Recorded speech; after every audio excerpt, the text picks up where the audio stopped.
कक्षा 9 हिंदी पाठ्य पुस्तक क्षितिज का पाठ 9 रस खान के सवैये। Hello class. तो इसके रस खान के जो भी छंद है वो पढ़ने से पहले हम रस खान जो कवि हैं उनके बारे में यहाँ पे जान लेते हैं।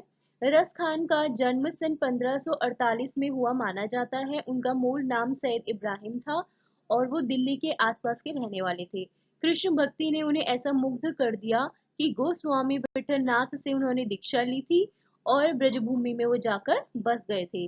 सन 1628 के लगभग उनकी मृत्यु हुई। सुजान रस खान और प्रेम वाटिका उनकी उपलब्ध कृतियां हैं। रस खान रचनावली के नाम से उनकी रचनाओं का संग्रह मिलता है। प्रमुख कृष्ण भक्त कवि रस खान की अनुरक्ति न केवल कृष्ण के प्रति प्रकट हुई है बल्कि कृष्ण भूमि के प्रति भी उनका जो प्रेम है वो व्यक्त हुआ है। मतलब जो रस खान थे वो कृष्ण के मतलब कृष्ण उनके लिए मतलब सब कुछ थे एक तरीके से। ठीक है, तो मतलब पक्के कृष्ण भक्त थे। तो कृष्ण और कृष्ण के रूप और कृष्ण की जो भूमि थी, ठीक है, वो इन्होंने अपने इस सवैये में उन्होंने दर्शाया है। उनके काव्य में कृष्ण की रूप माधुरी, ब्रज महिमा, राधा कृष्ण की प्रेम लीलाओं का वर्णन मिलता है। वो अपने प्रेम की तन्मयता, भाव विहलता और आसक्ति के उल्लास के लिए जितने प्रसिद्ध हैं उतने ही अपनी भाषा की मार्मिकता, शब्द चयन, व्यंजक शैली के लिए भी हैं। उनके यहाँ ब्रज भाषा का अत्यंत सरस और मनोरम प्रयोग मिलता है जिसमें जरा भी शब्दाडंबर नहीं है। अब इन्होंने जो भी अपने सवैये दिए हैं वो किसके ऊपर है। यहाँ संकलित पहले और दूसरे सवैये में कृष्ण और कृष्ण भूमि के प्रति कवि का जो प्रेम है वो व्यक्त हुआ है। तीसरे छंद में उन्होंने किसके लिए बताया है, कृष्ण का जो रूप सौंदर्य था उसके प्रति जो गोपियां थी वो भी वैसा ही रूप धारण कर लेना चाहती थी। ठीक है, चौथे छंद में कृष्ण की जो मुरली थी उसकी धुन और उस उनकी मुस्कान के अचूक प्रभाव और गोपियों की विवशता का वर्णन किया गया है। ओके सो क्लास, इसका जो पहला सवैया है वो हम करेंगे यहाँ पे। मानुष हो तो वही रस खानी, बसो ब्रज गोकुल गांव के ग्वारन। जो पशु हो तो कहाँ बस, मेरो चरो नित नद की धेनु मंझारन। पाहन हो तो वही गिरी को, जो कियो हरि छत्र पुरंदर धारन। जो खग हो तो बसेरो करो मिली, कालिंदी कूल कदम की डारन।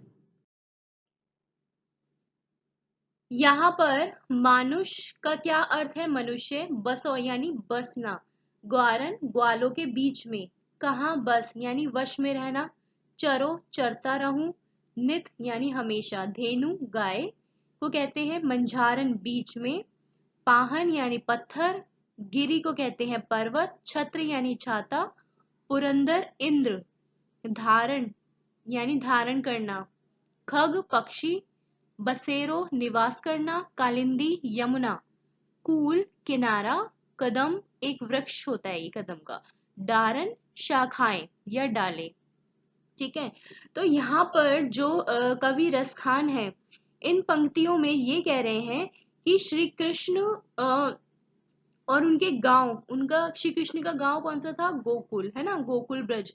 तो कृष्ण और उनके गांव के प्रति जो लगाव है कवि रस खान का वो इस सवैये में प्रस्तुत हुआ है।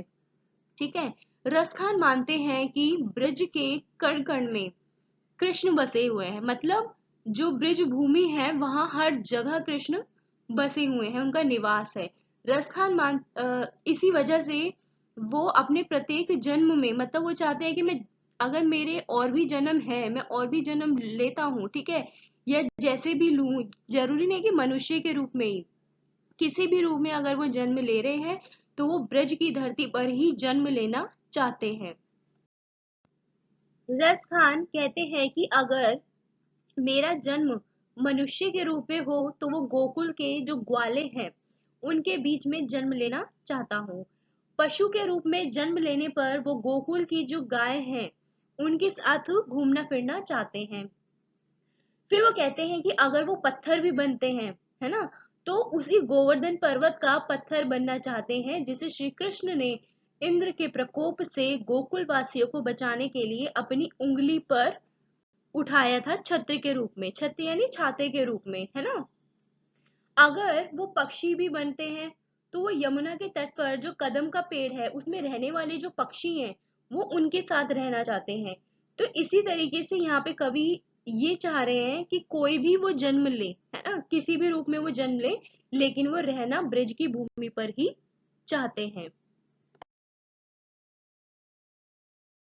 दूसरा सवैया है, या लकुटी अरु कामरिया पर राज तेहुपुर को तजी डारो, आठहु सिद्धि नवोनिधि के सुख नंद की गाई चराई बिसारो। रस खान कबो इन आखिन सो ब्रज के बन बाग तड़ाक निहारो, कोटिक ए कलधौत के धाम करील के कुंजन ऊपर वारो। इसके जो वर्ड मीनिंग है, या किसे कहा गया है, इस लकुटी कहते हैं लाठी को, कामरिया छोटा कंबल, तीहू यानी तीनों लोग, पुर नगर या लोक, तजी डारो छोड़ दूं, नवो निधि यानी नौ निधियां, बिसारो भूलूं, कबो जब से, तड़ाक तालाब, निहारो देखता हूं, कोटिक करोड़ों, कलधौत सोना, धाम भवन, करील कहते हैं एक प्रकार का ये वृक्ष है, कुंजन लताओं का घर, वारो यानी न्यौछावर करना। ओके, सो इस सवैये में कवि का कृष्ण के जो चीजें हैं उसके प्रति इतना अनन्य प्रेम दिखाया है कि उसके लिए वो कुछ भी त्याग करने के लिए तैयार है। कवि श्री कृष्ण की लाठी, कंबल, ब्रज की गाय, बाग, तालाब, वन, करील, इन सब पर कुछ भी न्यौछावर करने के लिए वो तैयार है। तो इसमें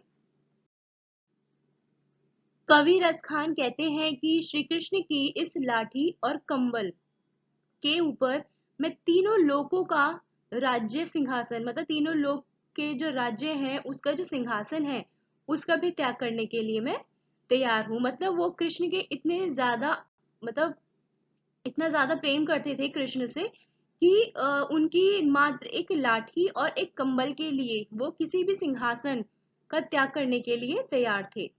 जो नंद बाबा है, अब नंद बाबा कौन है, कृष्ण के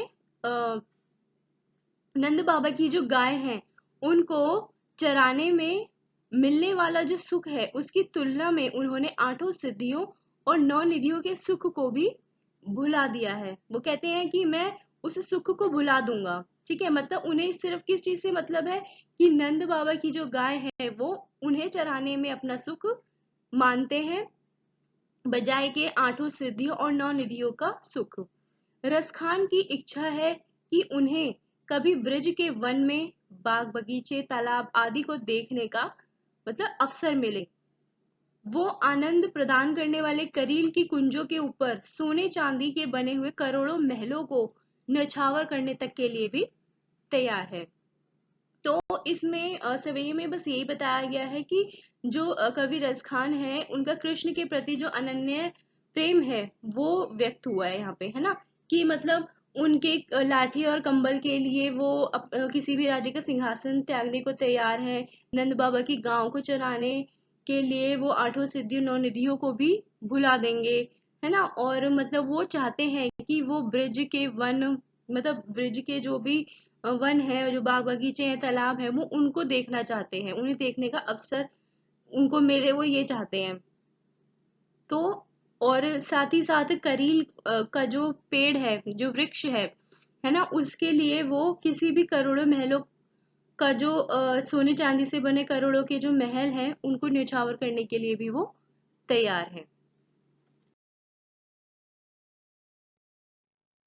तीसरा सवैया है इसका, मोर पखार सिर ऊपर राखी हो, गुंज की माल गरे पही रोंगी, ओढ़ी पितंबर ले लकुटी बन गोधन ग्वारनी संग फिरोंगी, भाव तो वो ही मेरो रस खानी, सो तेरे कहे सब स्वांग करोंगी, या मुरली मुरलीधर की अधरान धरी अधरा न धरोंगी।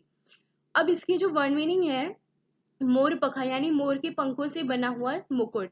आपने देखा होगा कृष्ण के जो पगड़ी होती है वो हमेशा मोर का पंख लगा होता है उसमें, है ना। राखी हो रचूंगी, गुंज एक जंगली पौधे का छोटा सा फल होता है। गरे यानी गले में, पहिरोंगी पहनूंगी, पितंबर यानी पीला वस्त्र, गोधन गाय रूपी धन, ग्वारिन ग्वालिन, फिरोंगी फिरूंगी, भावतो अच्छा लगना, वो ही जो कुछ, स्वांग रूप धारण करना, मुरलीधर कृष्ण, अधरा होठों पर, और धरौंगी रखूंगी।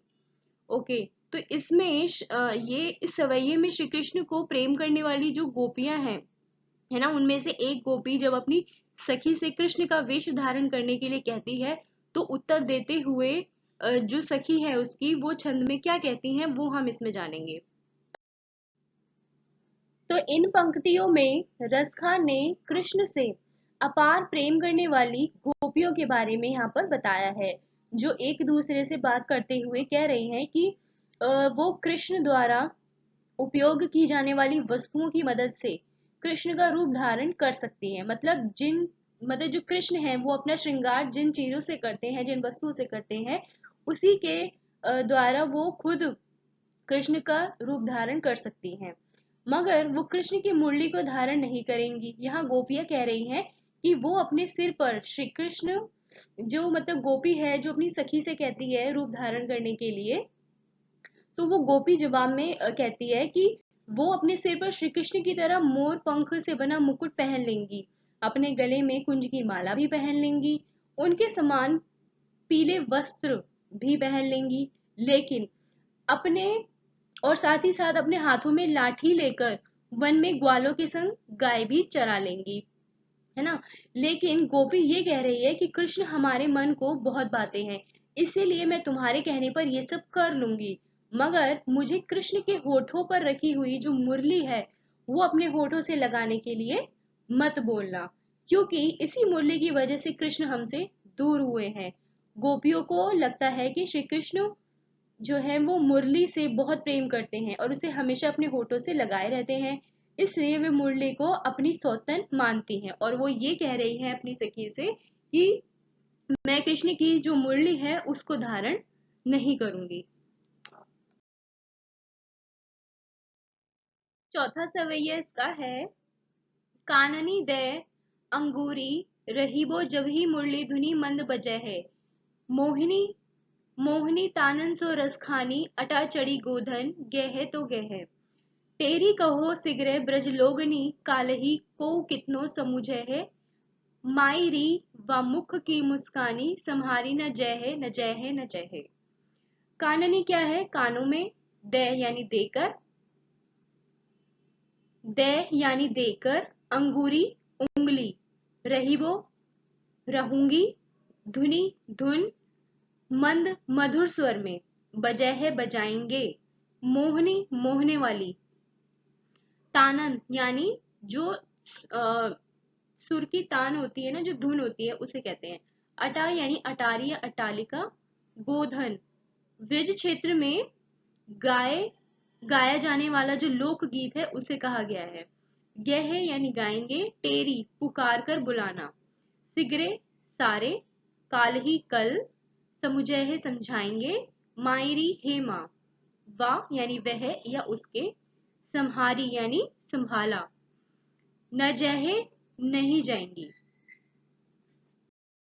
तो इस सवैये में कवि रसखान ने गोपियों का जो कृष्ण के प्रति प्रेम है उसका यहाँ पे वर्णन किया है, जो ये कहती हैं कि वो चाहकर भी कृष्ण को अपने दिलो दिमाग से नहीं निकाल सकती, इसलिए वो ये कह रही हैं कि जब कृष्ण अपनी मुरली बजाएंगे तो वो उससे निकलने वाली जो मधुर ध्वनि है ना, जो मधुर स्वर है, जो तान है, उसको वो नहीं सुनेंगी और अपने कानों पर क्या कर लेंगी, हाथ रख लेंगी, जिससे उनको मतलब उनके कानों तक वो धुन ना पहुंचे।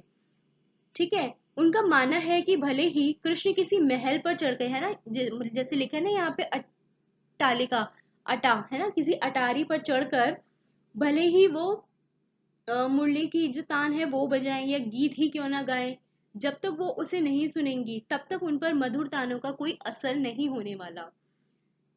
लेकिन अगर गलती से भी मुरली की जो मधुर ध्वनि है ना, जो सुर है, जो आवाज है मुरली की, वो उनके कानों में अगर चली गई तो फिर क्या होगा, वो हम अपने आप को वश में नहीं कर पाएंगी, है ना। मतलब हम अगर जो मुरली की जो धुन है वो अगर हमारे कानों में चली गई तो फिर हम अपने वश में नहीं रह पाएंगी। फिर चाहे हमें कोई भी कितना भी समझाए, हम कुछ भी समझ नहीं पाएंगे। गोपियों के अनुसार कृष्ण की जो मुस्कान है वो इतनी प्यारी लगती है कि उसे देखकर हर कोई कोई भी मतलब उनके वश में आए बिना रह ही नहीं सकता है। तो इसी वजह से यही कारण है कि गोपियां ये कह रही हैं कि कृष्ण का जो मोहक मुख है ना, जो उनकी मतलब मुस्कुराता हुआ जो उनका चेहरा है उसे देखकर उनसे खुद को बिल्कुल भी संभाला नहीं जाएगा। वो सारी लाज शर्म छोड़कर कृष्ण की ओर खिंची चली जाएंगी। Do like, share and subscribe and keep watching. Thank you.